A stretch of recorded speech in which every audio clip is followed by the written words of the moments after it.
اعوذ باللہ من الشیطان الرجیم بسم اللہ الرحمن الرحیم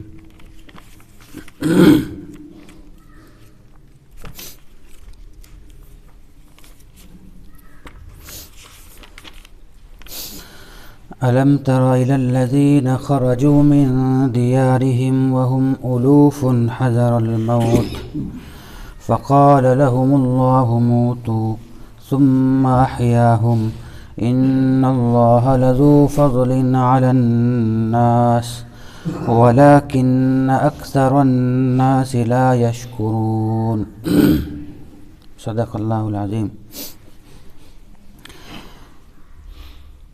آپ کے سامنے جو آیت کریمہ پڑھی ہے، اس آیت کے اندر اللہ سبحانہ و تعالی نے اپنی قدرت کاملہ کا تذکرہ کیا ہے، یعنی یہ بتایا ہے کہ ہمارے اندر کتنی زبردست طاقت اور قوت موجود ہے۔ جب قرآن کریم نازل ہوتا تھا تو مکہ کے کافر حضور صلی اللہ علیہ وسلم کو یہ کہا کرتے تھے کہ دوبارہ مرنے کے بعد انسان زندہ کیسے ہو جائے گا؟ بھلا وہ اس کو مٹی میں دبا دیا جاتا ہے اور پھر کچھ دنوں کے بعد وہ گل سڑ جاتا ہے، نہ اس کے گوشت کا پتہ، نہ اس کی ہڈیوں کا پتہ۔ یہ جو ہڈیاں ہوتی ہیں نا سخت، یہ ہڈیاں بھی جو ہے نا بوسیدہ ہو جاتی ہیں، چورا چورا ہو جاتا ہے ان کا بھی۔ جن ہڈیوں پر ہم منو بوجھ لاد کر کے ادھر سے ادھر چلے جاتے ہیں، قبر کی مٹی ان کو بھی نہیں چھوڑتی۔ بس ایک ہڈی ہوتی ہے ریڑھ کی ہڈی، وہ نہیں گلتی۔ ریڑھ کی ہڈی کے اندر پھر جہاں سے ریڑھ کی ہڈی شروع ہوتی ہے، حدیث میں آیا کہ وہ نہیں گلتی، سارا ڈاٹا انسان کا اسی میں ہوتا ہے۔ اللہ سبحانہ و تعالی انسان کو پھر وہیں سے پیدا کر دیتا ہے۔ تو وہ یوں کہا کرتے تھے من یحیی العظام وہی رمیم، یہ ہڈیاں جو بوسیدہ ہو چکی ان کو کون زندہ کرے گا؟ اللہ نے جواب دیا قل، اے نبی آپ ان کو یہ کہہ دیجئے یحییہا الذی خلقہا اول مرہ، جس ذات نے تمہیں سب سے پہلا پیدا کیا بغیر کسی نمونے کے، وہی ذات تمہیں دوبارہ بھی پیدا کر سکتی ہے۔ وَضَرَبَ لَنَا، دوسری آیت میں کہا وَضَرَبَ لَنَا مَثَلًا وَنَسِيَ خَلْقَهُ، کہ یہ انسان، یہ کافر ہمارے سامنے مثال بیان کرنے لگا اور یوں کہنے لگا کہ ان ہڈیوں کو جو بوسیدہ ہو چکی انہیں کون دوبارہ پیدا کر سکتا ہے؟ بہرحال اللہ نے جواب دیا کہ اللہ ہر چیز پر قادر ہے۔ اس آیت کریمہ کے اندر ایک چھوٹا سا واقعہ ذکر کیا گیا، جس واقعے سے اللہ کی قدرت کا پتہ چلتا ہے اور اس بات کا پتہ چلتا ہے کہ اللہ کا علم ہر جگہ ہے۔ یوں کہتے ہیں کہ بنی اسرائیل کی ایک قوم تھی، ان کی بستی کے اندر ایک بیماری پھیلنی شروع ہو گئی۔ جیسے ہمارے زمانے میں کرونا وائرس آ گیا ہے، اس کرونا وائرس نے پوری دنیا کو خوف میں مبتلا کر دیا۔ ایک چھوٹا سا وائرس ہے جو دکھائی بھی نہیں دیتا، لیکن ساری دنیا کے لوگ حیران و پریشان ہیں، سب کے روزگار ٹھپ ہو گئے، سب شکایت کر رہے ہیں۔ تو اسی طرح کی کوئی وبا بنی اسرائیل کی ایک بستی کے اندر پھیل گئی۔ وہ لوگ بڑے حیران و پریشان ہوئے کیونکہ ان کے آدمی مرنے لگے، ان کے جانور، ان کے مویشی سب مرنے لگے۔ تو ظاہر ہے کہ بستی کے اندر سبھی طرح کے لوگ ہوتے ہیں، اچھے بھی ہوتے ہیں، پڑھے لکھے بھی ہوتے ہیں، اللہ کے جو قریب ہوتے ہیں وہ بھی ہوتے ہیں۔ تو ان لوگوں نے ان سب کو سمجھایا بجھایا کہ بھائی اللہ کی طرف رجوع کرو، اپنے گناہوں سے معافی مانگو، استغفار کرو، اللہ کی طرف متوجہ ہو جاؤ۔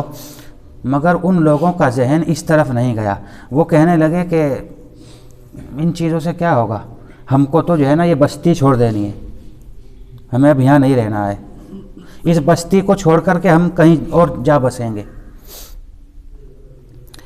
حالانکہ شرعی حکم ہماری شریعت میں، اسلامی شریعت میں حکم یہ ہے کہ اگر کسی بستی کے اندر وبا پھیلی ہوئی ہو، لوگ مر رہے ہوں، تو اس بستی کے رہنے والوں کو چاہیے کہ وہ اس بستی کو چھوڑ کر کے کہیں نہ جائیں، بس وہیں رہ کر کے اپنا علاج معالجہ کریں۔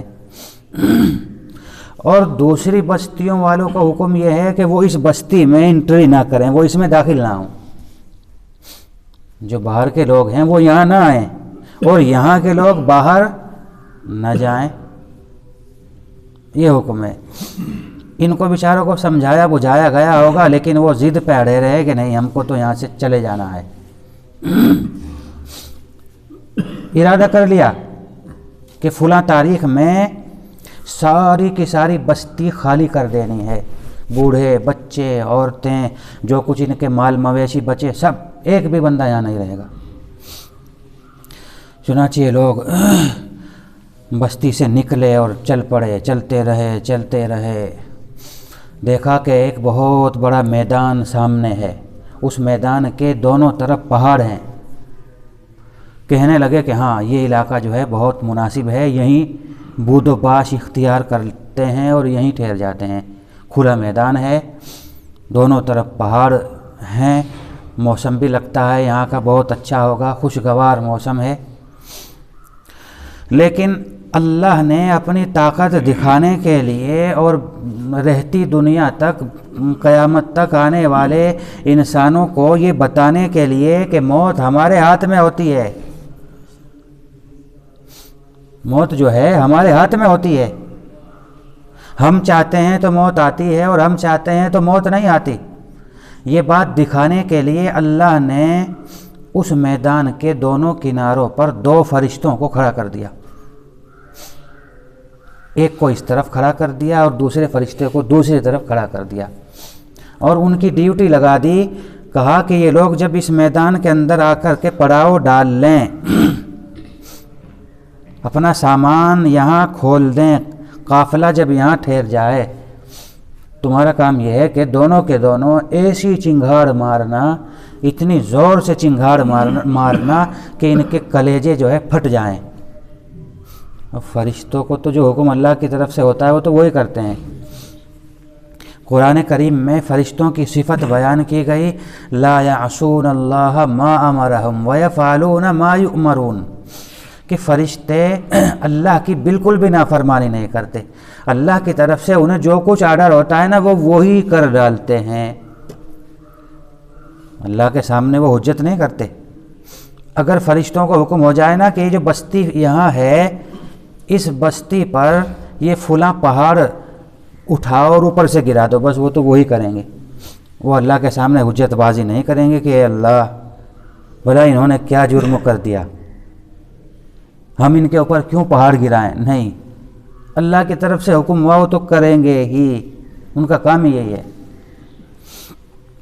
بہرحال یہ لوگ میدان میں آئے، سامان کھولنے لگے، وہاں جگہوں کو تقسیم کرنے لگے، یہاں فلاں رہے گا، یہاں فلاں رہے گا، یہاں اس کا گھر، یہاں اس کا گھر، تقسیم کرنے لگے۔ بس فرشتوں نے ایک زور سے دونوں نے مل کر کے جو چنگھاڑ ماری، تو انہی کی چنگھاڑ میں ان کے کلیجے پھٹے، اور آن کی آن میں یہ سارے کے سارے مر گئے، سب مر گئے۔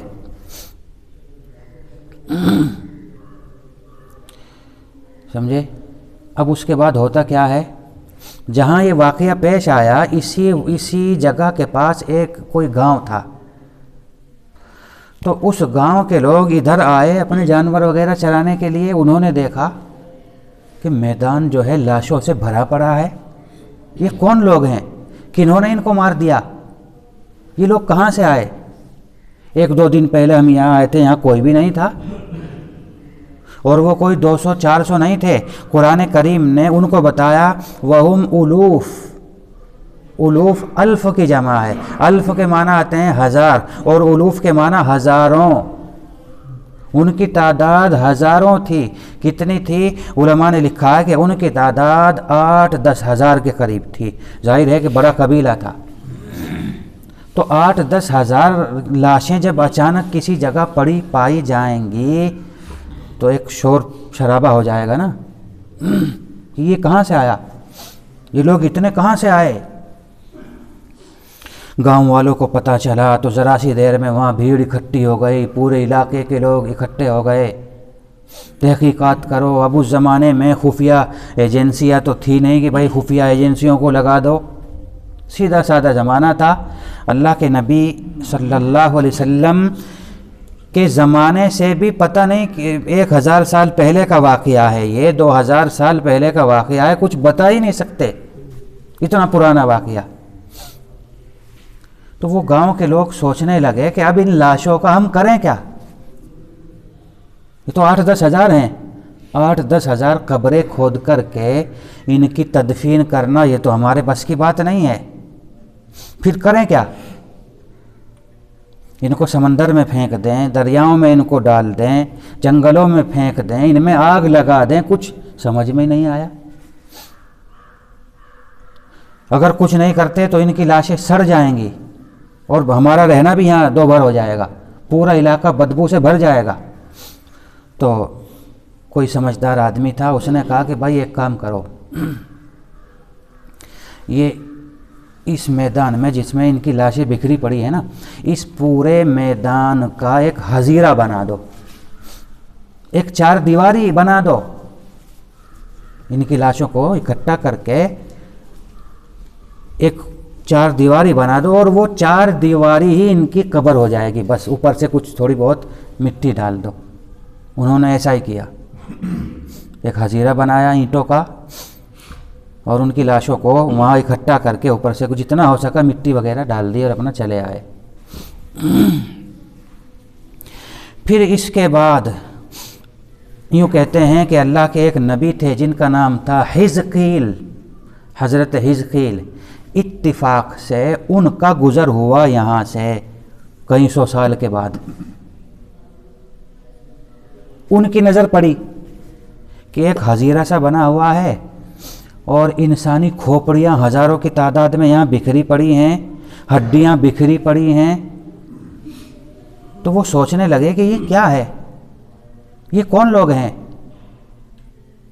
کیا ان کے اوپر اللہ کا عذاب آیا؟ کوئی آفت طوفان آیا تھا؟ آس پاس تحقیقات کی تو چونکہ کئی 100 سال کا زمانہ گزر چکا تھا، تو بہرحال کسی نے ان کو ایسا جواب نہیں دیا کہ جس سے ان کو تسلی ہو۔ اب ایک ہی ذریعہ بچا تھا، جاننے کا ایک ہی ذریعہ بچا تھا، بتاؤ کیا تھا؟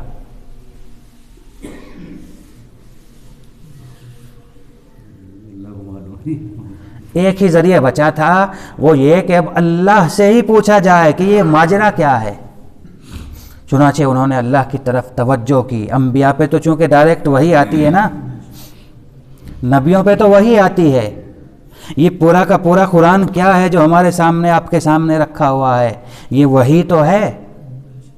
ظاہر ہے کہ اس قرآن میں جو یہ واقعہ بیان کیا جا رہا ہے، کیا حضور نے یہ واقعہ آنکھوں سے دیکھا تھا، کسی تاریخ کی کتاب میں پڑھا تھا؟ اللہ کے نبی تو پڑھے ہوئے تھے ہی نہیں، اس واقعے کو اللہ نے بتایا۔ تو نبیوں پر ایسے وحی آتی ہے، اور وحی کے ذریعے اللہ اپنے نبیوں کو سینکڑوں ہزاروں سال پہلے کے واقعات بتاتا ہے، اور یہ قرآن وہی تو ہے۔ اس قرآن میں سینکڑوں قوموں کے واقعات موجود ہیں جو حضور سے کوئی 100 سال پہلے، کوئی 200 سال پہلے، کوئی 1000 سال پہلے جن کا واقعہ پیش آ چکا۔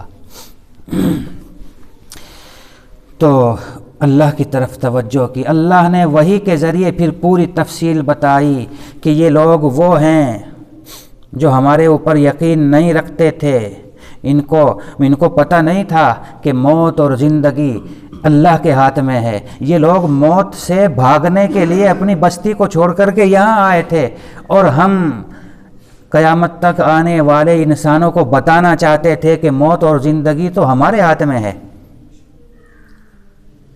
انسان بعض مرتبہ لاکھ کوشش کر لیتا ہے موت سے بچنے کی، مگر پھر بھی موت اس کو آ دبوچتی ہے۔ تو ہم نے دنیا کو دکھانے کے لیے کہا کہ چلو ٹھیک ہے، جاؤ ہم دیکھتے ہیں تم موت سے کہاں تک بھاگتے ہو، تم موت سے کہاں تک بھاگتے ہو۔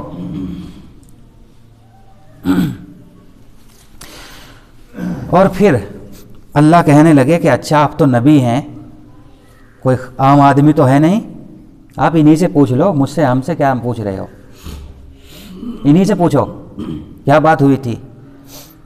اب یہ کہنے لگے کہ ان سے کیسے پوچھوں، یہ تو ہڈیاں ہیں بوسیدہ۔ اللہ کہنے لگے کہ ہم بتاتے ہیں کیسے پوچھتے ہو تم۔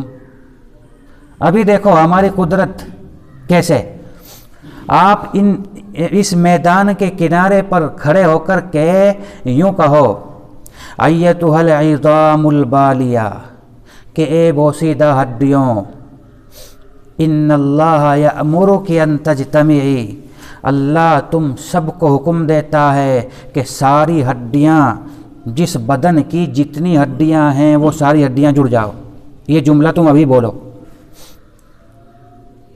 انہوں نے میدان کے کنارے کھڑے ہو کر کے یہ جملہ بول دیا زور سے، ایتھا العظام البالیہ، کہ اے بوسیدہ ہڈیوں، ان اللہ یأمرک، اللہ تم سب کو حکم دیتا ہے ان تجتمعی، کہ اکٹھی ہو جاؤ۔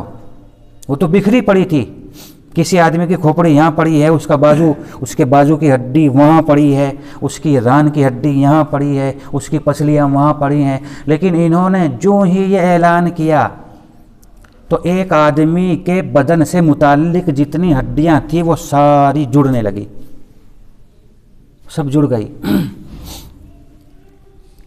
اللہ نے فرمایا کہ جڑ گئی نا، جڑ تو گئی، لیکن ابھی ان ہڈیوں پر گوشت نہیں ہے، پوست نہیں ہے، ان میں پٹھے نہیں ہیں، لہذا اب تمہیں دوسرا ان کو اعلان کرنا پڑے گا، دوسری ان کو اطلاع دینی پڑے گی، مرحلہ وار، اسٹیپ بائی اسٹیپ آپ ان سے بات کریں گے۔ اب دوسرا ان کو اعلان کرو اور یوں کہو ایتھا العظام، اے ہڈیوں، ان اللہ یأمرک، اللہ تمہیں حکم دیتا ہے ان تکتسی لحما وعصبا وجلدا، اے ہڈیوں، اللہ تمہیں حکم دیتا ہے کہ تم اپنا گوشت، پوست، پٹھے سب پہن لو۔ یہ اعلان کرنا تھا، ان کے اوپر گوشت ابھرنے لگا، ان کے پٹھے، ان کی رگیں بننے لگی اور ایک جسم تیار ہو گیا، مگر روح ابھی بھی نہیں آئی کہ وہ بات کر سکے، روح ابھی بھی نہیں آئی۔ اب وہ سوچنے لگے کہ بھائی جسم تیار ہو گیا، پہلے ہڈیاں جڑی، اس کے بعد ہڈیوں پر گوشت پوست کا لباس انہوں نے پہن لیا، مگر بولتے تو ابھی بھی نہیں۔ اللہ نے فرمایا کہ ایک اعلان اور کرو، اور وہ یہ ایتھا العظام، اے ہڈیوں، ان اللہ یأمرک، اللہ تم سب کو حکم دیتا ہے ان تدخل روح کل جسد فی جسدہ، کہ ہر جسم کی روح اس کے جسم میں آ جائے۔ بس یہ اعلان کرنا تھا کہ وہ سب زندہ ہو اٹھے، وہ سب اٹھ کھڑے ہوئے، اور اس نبی نے جن کا نام حضرت حزقیل علیہ السلام بتایا گیا ہے، ان سب سے پھر الگ الگ باتیں کی۔ جب انہوں نے باتیں کر لی اور ان کو تسلی ہو گئی، ان سے پوچھ لیا کہ تمہارا واقعہ کیا تھا، ماجرا کیا تھا، ظاہر ہے کہ ان کو جو زندہ کیا گیا دنیا میں بسانے کے لیے تو زندہ نہیں کیا گیا، بلکہ اللہ اپنی قدرت کاملہ دکھانا چاہتے تھے کہ دیکھو وہ ہڈیاں جن پہ سینکڑوں سال گزر گئے، بوسیدہ ہو گئی، اللہ ان کو کیسے دوبارہ زندہ کر دیتا ہے۔ تو یہ زندہ ہو گئے، اور پھر بات چیت کرنے کے بعد اللہ نے فرمایا فقال لهم اللہ موتوا ثم احیاہم، اللہ نے ان کو پھر موت دے دی، پھر وہ مر گئے، پھر اس کے بعد گل سڑ گئے۔ الم تر الی الذین خرجوا من دیارہم، اے نبی کیا آپ نے نہیں سنا ان لوگوں کے بارے میں؟ اب دیکھو قرآن کیا کہہ رہا ہے، اللہ اپنے نبی کو خطاب کر رہا ہے، اے نبی کیا آپ نے ان لوگوں کو کے بارے میں نہیں سنا؟ خرجوا من دیارہم، جو اپنے گھروں سے نکل کھڑے ہوئے تھے موت سے ڈرتے ہوئے، اللہ پہ ان کو یقین نہیں تھا، بھئی موت تو جہاں آنی ہے وہاں آ کر کے رہے گی۔ وہم الوف، اور وہ کوئی 2 4 10 12 سینکڑوں نہیں تھے، بلکہ وہم الوف، وہ ہزاروں کی تعداد میں تھے، اور کیوں اپنی بستی کو وہ کیوں چھوڑ رہے تھے؟ حذر الموت، موت سے ڈر کر بھاگ رہے تھے۔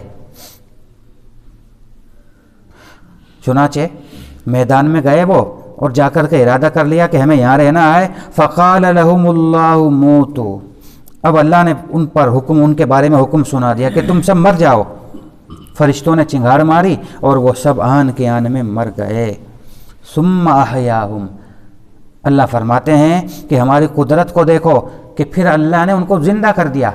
کیسے زندہ کر دیا؟ بتایا میں نے کہ حضرت حزقیل نے ان کو 3 آوازیں لگائی اور اللہ کے حکم سے وہ زندہ ہو اٹھے۔ ان اللہ لذو فضل علی الناس، اور ویسے تو اللہ لوگوں پر بہت زیادہ فضل اور مہربانی کرنے والا ہے۔ ہم نے ان کو جو مارا ہے وہ اس لیے نہیں مارا کہ نعوذ باللہ ہم یعنی اللہ ظالم ہے۔ کوئی آدمی یہ نہیں کہہ سکتا کہ یہ کتنا بڑا ظلم کر دیا، یہ ظلم نہیں کیا ہم نے قیامت تک آنے والے لوگوں کو بتانے کے لیے ایسا کیا۔ ویسے تو ہم سب پہ فضل کرتے ہیں، مہربانی کرتے ہیں، مگر جب یہ اللہ سے سرکش ہو گئے تھے، یہ نیک لوگوں کی بات نہیں مان رہے تھے، بڑا یعنی ظلم تو انہوں نے خود کیا اپنے اوپر، ہم نے ظلم نہیں کیا۔ ان اللہ لذو فضل علی الناس، بے شک اللہ لوگوں پر بڑا فضل اور مہربانی کرنے والا ہے۔ اگر یہ وہاں سے نہ بھاگتے اور ہمارے اوپر بھروسہ رکھتے، یوں کہتے کہ بھائی بیماری ہے اللہ اس کو دور کر دے گا، اس بیماری کے علاج معالجے میں ہم لگیں، اپنے گھر سے نہ نکلیں، ڈسٹینس قائم رکھیں، جیسے ابھی حکومت حکم دے رہی ہے، اور احتیاط برتیں، ماسک وغیرہ لگائیں، تو ہو سکتا ہے کہ اللہ ان کی بیماری دور کر دیتا۔ مگر انہوں نے تو ہماری طاقت اور قوت کا انکار ہی کر دیا، تو بتاؤ ان کا ہم کیا کرتے؟ یہ تو جراثیم تھے۔ وَلَكِنَّ أَكْثَرَ النَّاسِ لَا يَشْكُرُونَ، لیکن اکثر لوگ اللہ کا شکر ادا نہیں کرتے۔ شیطان آتا ہے اور وہ لوگوں کو اس کی نافرمانی میں مبتلا کر ہی دیتا ہے۔ سمجھانے والے سمجھاتے ہیں، مگر لوگ سمجھانے والوں کی باتوں کو ماننے کے بجائے شیطان کی بات مان کر اللہ کی ناشکری پہ اتر آتے ہیں۔ اکثر لوگوں کا یہی حال ہوتا ہے۔ اللہ تبارک و تعالی عمل کی توفیق عطا فرمائے، صحیح سمجھ نصیب فرمائے۔ سبحان اللہ وبحمدہ، سبحان اللہ، اشہد ان لا الہ الا اللہ۔